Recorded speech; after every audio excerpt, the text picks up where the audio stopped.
Well, uh, this is electric circuits course of second semester students in the Department of Electrical Engineering, UT Lahore, and I am Dr. Khalid and Hassan.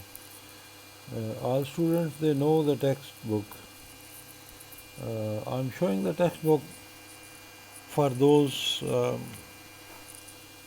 who want to get benefit of these recorded lectures, which are originally meant for uh, second semester students in the Department of Electrical Engineering. This is chapter 4, and chapter 4 discusses active circuits.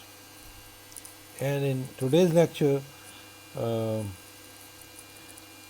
I will give you a brief description on linear dependent sources, because I have already discussed these linear dependent sources in the mesh current and loop analysis, and also in Norton equivalent and Thevenin equivalent circuits. Then I'll present some examples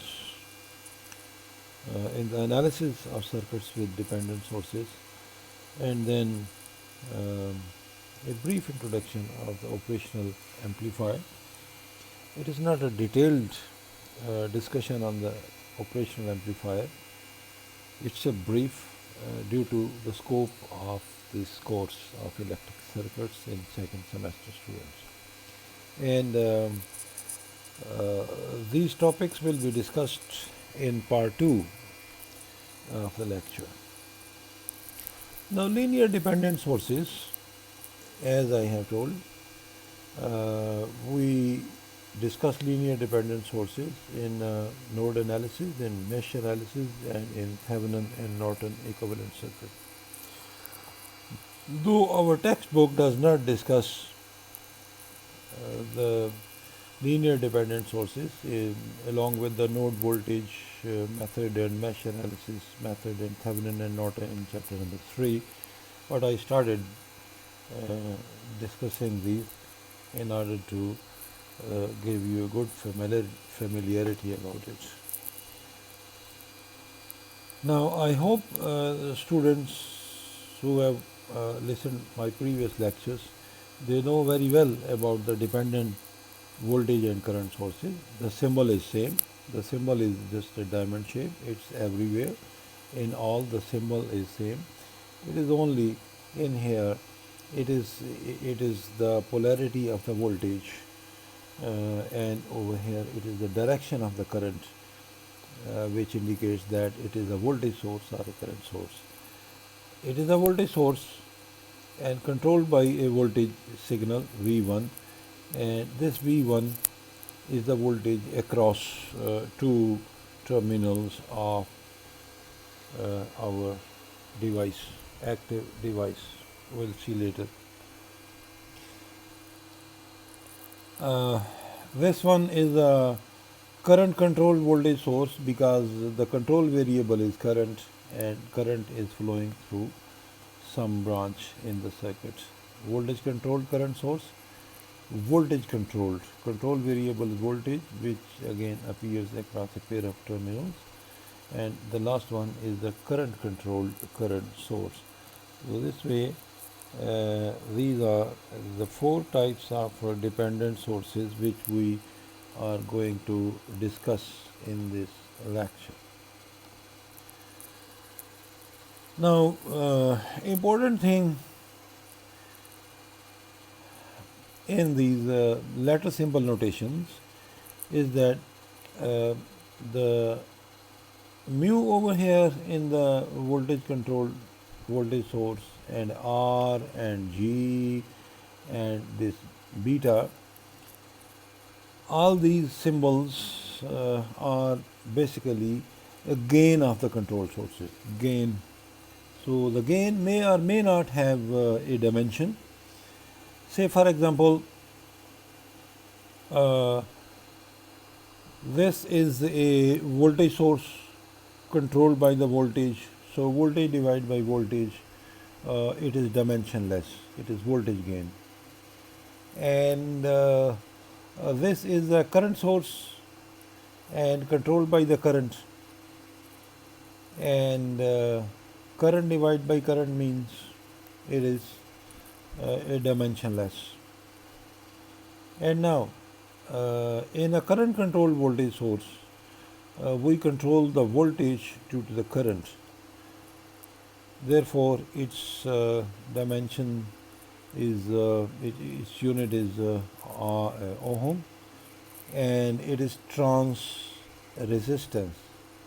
Trans resistance means it relates the output voltage to the current at the input side. So voltage over current is resistance, and similarly in the last one is the gain is G, which is reciprocal of R.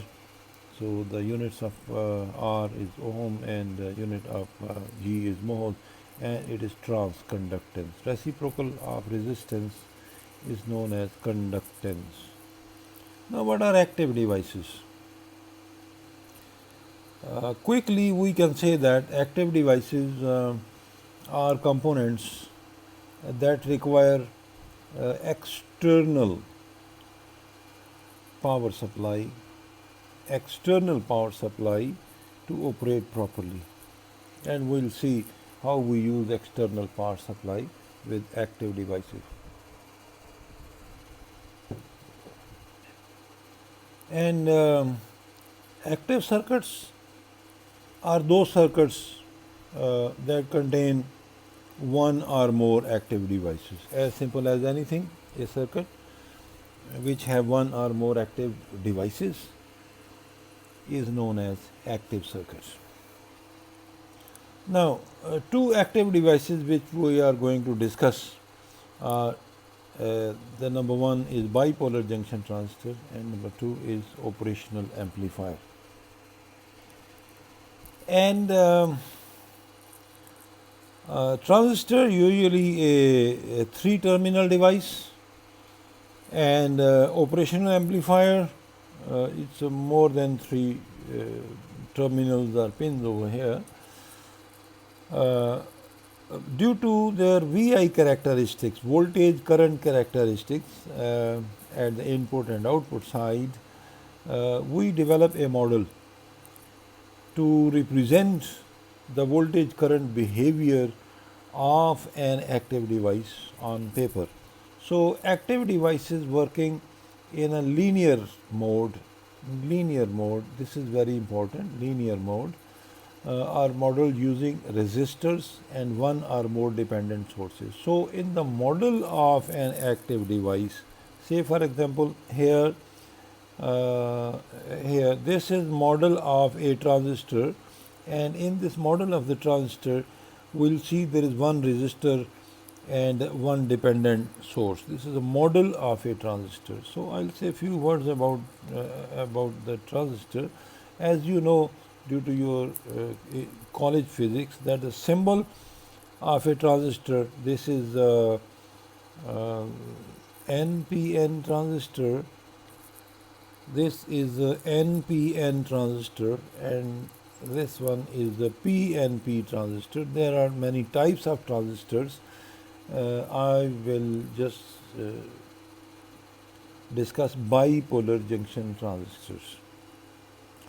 So it's a three-terminal device, active device. It is collector, it is base, it is emitter. In both PNP and NPN, due to the voltage current characteristics at these three pins, collector, base and emitter, we perceive that as if we have a resistance over here and a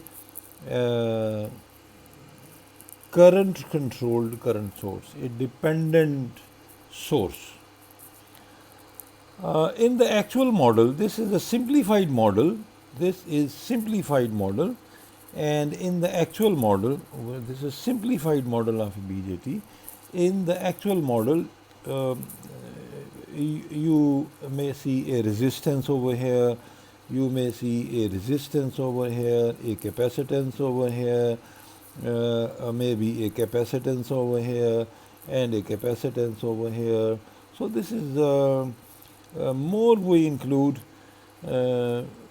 will make our model very close to the actual function of the device. So in this first course in electric circuits, we will present only the simplified model.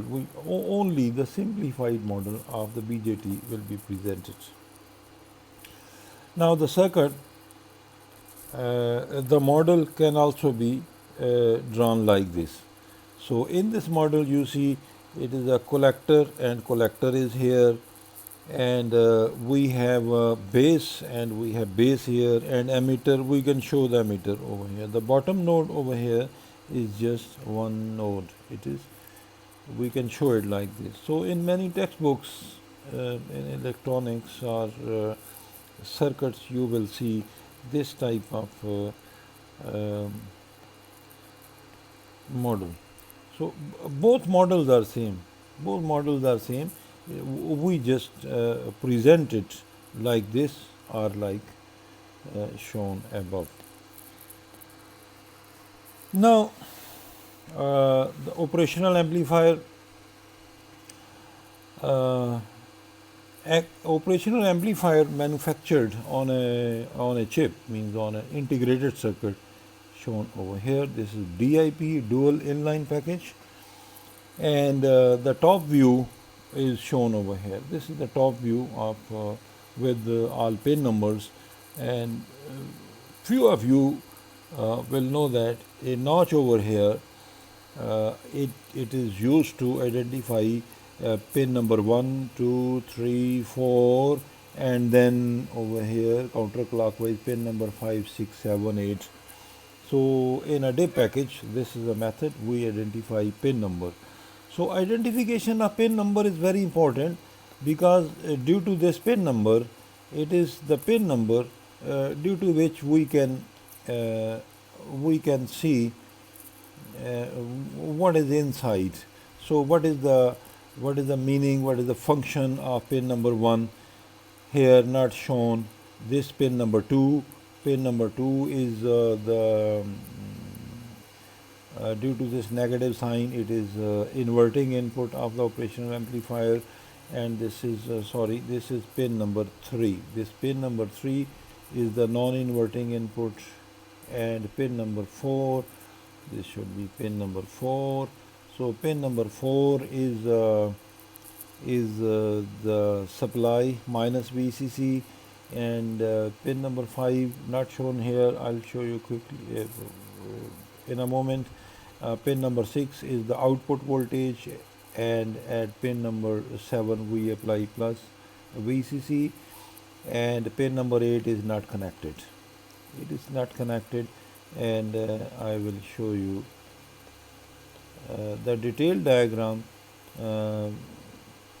of this operational amplifier is shown below over here. But before that, the symbol of operational amplifier is just like a triangle, and with input. This input is Vn due to the negative sign over here at pin number 2 of this operational amplifier. Note that this operational amplifier, its part number is 741. Very familiar operational amplifier. And at pin number 3, Vp means V connected to the input with the positive sign, and this positive and negative, this positive sign over here, this positive and negative, it doesn't mean the polarity. It is positive means it is non-inverting input, and negative means it is inverting input. So you will see the use of this inverting and non-inverting in the following examples. And now the symbol, this was the symbol. And what is the model of an operational amplifier working or operating in linear mode? So in the symbol, Vn it is Vn means connected to the pin number 2, which is the inverting input, and it is shown over here, and Vp is shown over here, and the voltage difference. You see the voltage difference, this VD. This VD is the voltage difference. Due to the polarity, it is Vp minus Vn. This is also known as differential voltage. So it is this differential voltage which controls the voltage over here at the output side. It is VD over here. So just to, it is this. So AVD, usually A is very high, so a typical value of A is 10 raised to the power 5. So it is a fraction of a millivolt at the input over here. Fraction of millivolt at the input can generate voltage at the output. So few voltage at the output. This is 100,000 times amplification. And now it is, if I move further,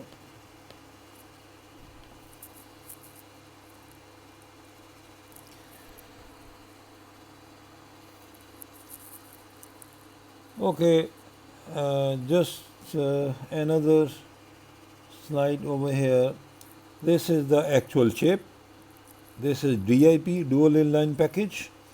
And dual inline package is soldered on the printed circuit board by making holes on it due to these long pins. And there is another package, it is surface mount device SMD. So in this method we just place the integrated circuit on the surface of the printed circuit board, and we solder it using special soldering technique. And you have seen it before. This is the pin out. And operational amplifier 741, there is a variety of operational amplifiers which are available in these days, as it is the most familiar one, LM741 or UN or LA or UA. So it also comes in a metal case. In a metal case, the pin out is shown over here. We must know the pin out of a device so that we can use it properly, just to see what is inside. Now inside this chip in an 8-pin chip, what is inside, and where is this and output and the supply connections, and over here. So what are these? And in order to see the connections of these pins to the actual circuit, because we use just a triangle over here. This is the symbol. But what is inside, what is the actual circuit? This is the actual circuit. So pin number 1, you will see pin number 1 is over here, pin number 2 is over here, pin number 3 is here, and similarly you can see all pins on it. So just spend few moments in order to identify. I have highlighted it and you can identify it quite. So the whole circuit is manufactured on this chip. And few words about this supply, this plus VCC and minus VCC.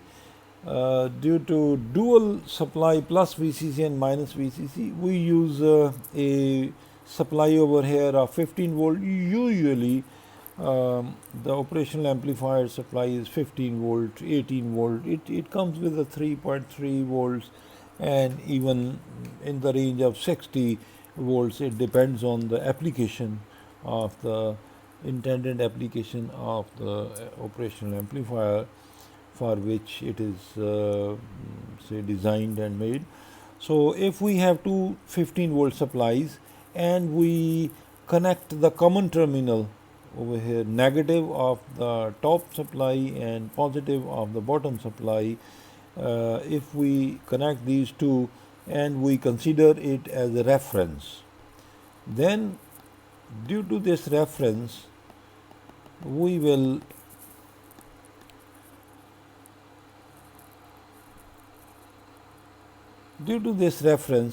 see that from this ground, if we reach this level or this side, it is at plus 15 volt level, so we connect it to this plus 15, and if we see this from the ground, if we move downward, so this is at minus 15 volt level. Just look at the polarity, plus and minus. So this is this end of the supply, this end or this end or this end, it is the same thing. It is at its potential is minus 15 volt with respect to the reference ground. And I hope you will be able to understand this, what's the meaning. Now, few examples. This is first example, and these examples are simple examples over here. As you can see at the right hand side in the circle, the operational amplifier symbol is over here, and this is the inverting input, N for negative, inverting input, and this is non-inverting input, P for positive, and this inverting and non-inverting inputs are shown over here. So over here, and you will not see a resistance over here. You will not see a resistance in this circuit.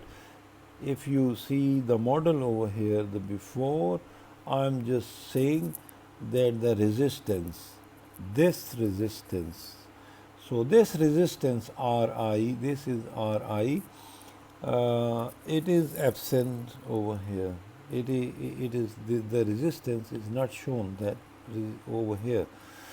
Why? Because in this circuit we just assume that Ri is infinity. So Ri infinity means we have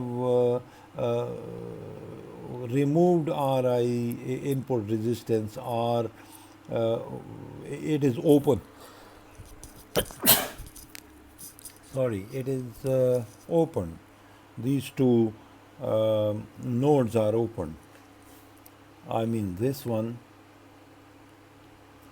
this, and between these two nodes there was Ri, and we have assumed that Ri is infinity, and I will tell you the reason of this assumption, why we assume that Ri is infinity. Now, for first timers, it is very strange to know that with this open circuit at this, how the current is flowing, how it is possible that the current flows in this across these two open terminals.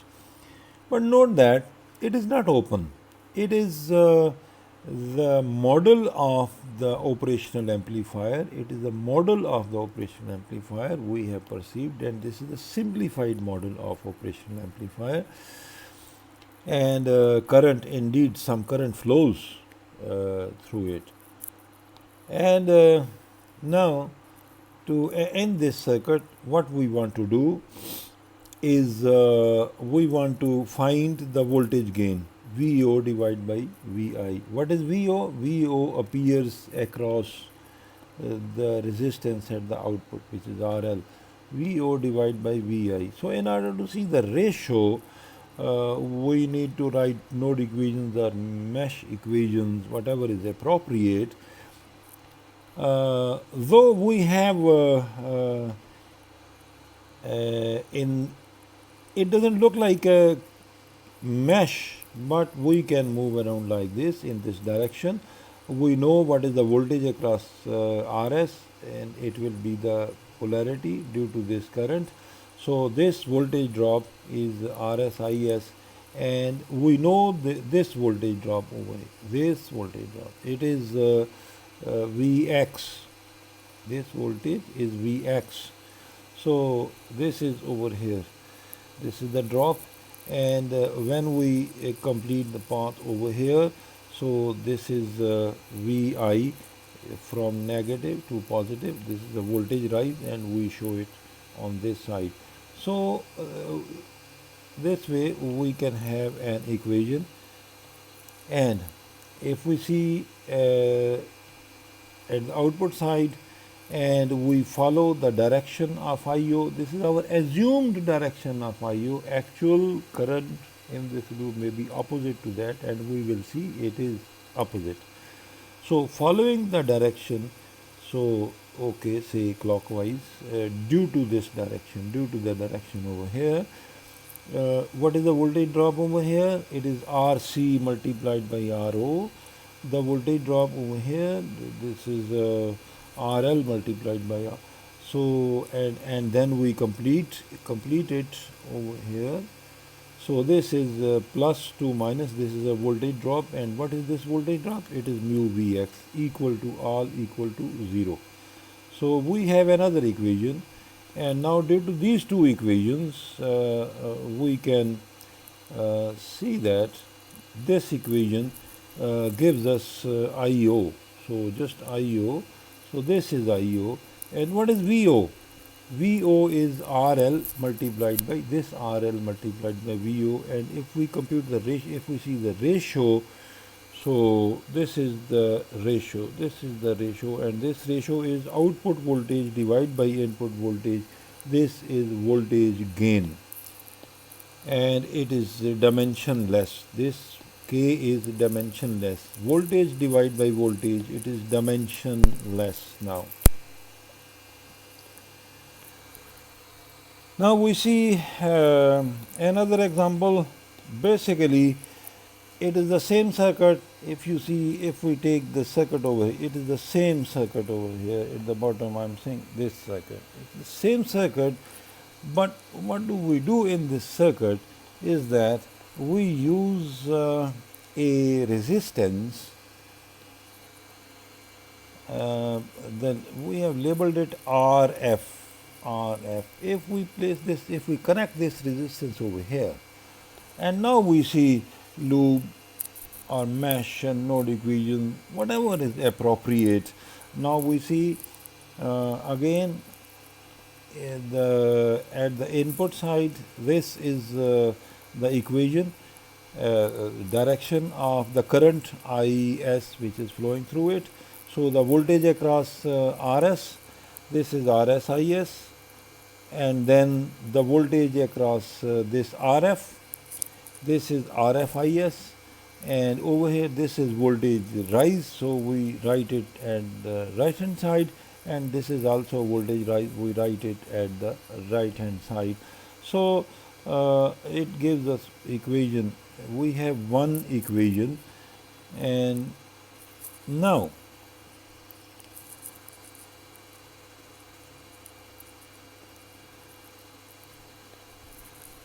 we see the output mesh at the output side.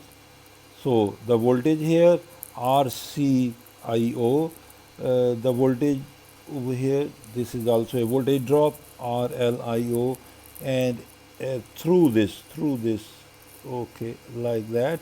So this is also a voltage drop due to the polarity shown over here. So we have second equation.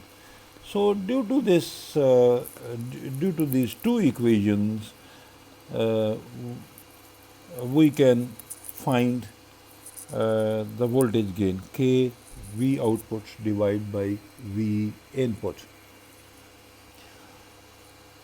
We also have another equation, RS IS plus Vx is equal to Vs. What is this equation? And I'll say just few words about this equation. If you see this equation, RSIS, I'm saying the voltage drop. This is the voltage drop over here, and then Vx is the voltage drop from here to here.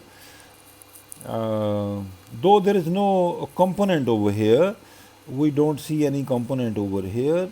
Just recall that if we have a voltage source over here, and we just use a label over here Vx to represent voltage drop from A to B or voltage rise from B to A, And we say that over here, if we assume that the current over here, this is IS, so IS flowing through it, the voltage drop will be RSIS.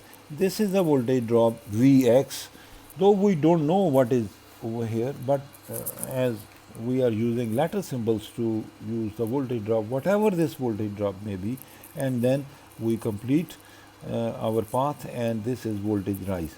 So that way we can have another equation. So with the help of these three equations, we can find the current gain, and we wanted to know what is the current gain over here, the K, and if we compute the current gain, this is the current gain over here. Now this current gain, again interestingly, as the difference in these two circuits is due to, so I'll show you everything, and due to the difference in these two circuits, and the difference is due to basically, it is VI. Difference in these two circuits is due to this RF. If we remove the RF, it will be this circuit. So from here to here, if we say that RF is infinity, we will have this situation, RF infinity. The gain, voltage gain due to this circuit is over here, and if we substitute this condition, RF infinity, what will happen over here? RF is infinity, and it will eat up everything over here, and finally you can say that you will see that it is, the gain is now over here. As we have opened we have removed this RF, which relates the output to the input. This RF relates output to the input, therefore it is known as feedback resistance, and therefore we call this the closed loop gain, because this current at the input side is affected due to the output, which is over here, which is the output voltage, and through this feedback element this current takes the effect of the output. You will learn more on this feedback effect later.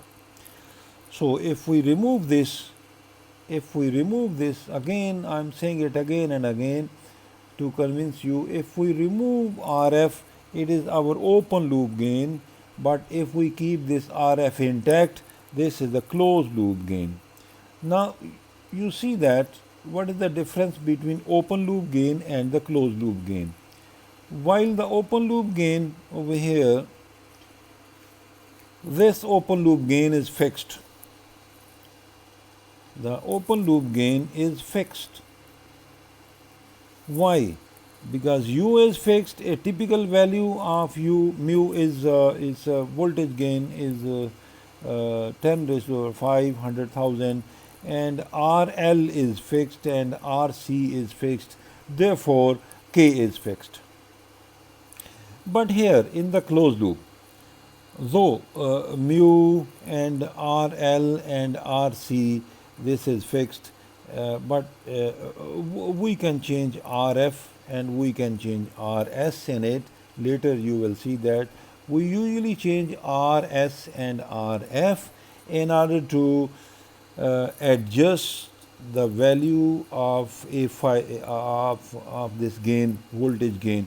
We can adjust it to -2, -10, -20, -1.5, or whatever value we want. This is the closed loop gain, and we can adjust the closed loop gain to our any desired value or required value, while the open loop gain is fixed. We can't change the open loop gain, and open loop gain, later you will know that the open loop gain is basically mu, and we can't change it. Now with this, you are basically, I hope that now you are able to understand uh, other examples with dependent current and voltage sources, and in the next part of my lecture I will show you examples like another example. If I show it quickly, this is also in the textbook, and over here uh, say this is 50 ohm and we have a resistance of 25 ohm, and the current flowing through this link is say Ix, and on this side we have a dependent current source, and the control variable is current and its gain is 48. So it is a current controlled current source, and other circuit elements over here, say this is 500 ohm, and say this RL is again say 500 ohm, and this is VO. Where is the active device? The active device is basically this highlighted part is our active device over here. This highlighted part. This is an active device, and this is the input side, and this is the output side of this. So active device is, this is our active device. It contains a dependent current source. So we'll discuss such examples in the next part of lecture on in chapter number 4. Therefore, this is end of part 1 on active devices, chapter 4 of the textbook. Thank you.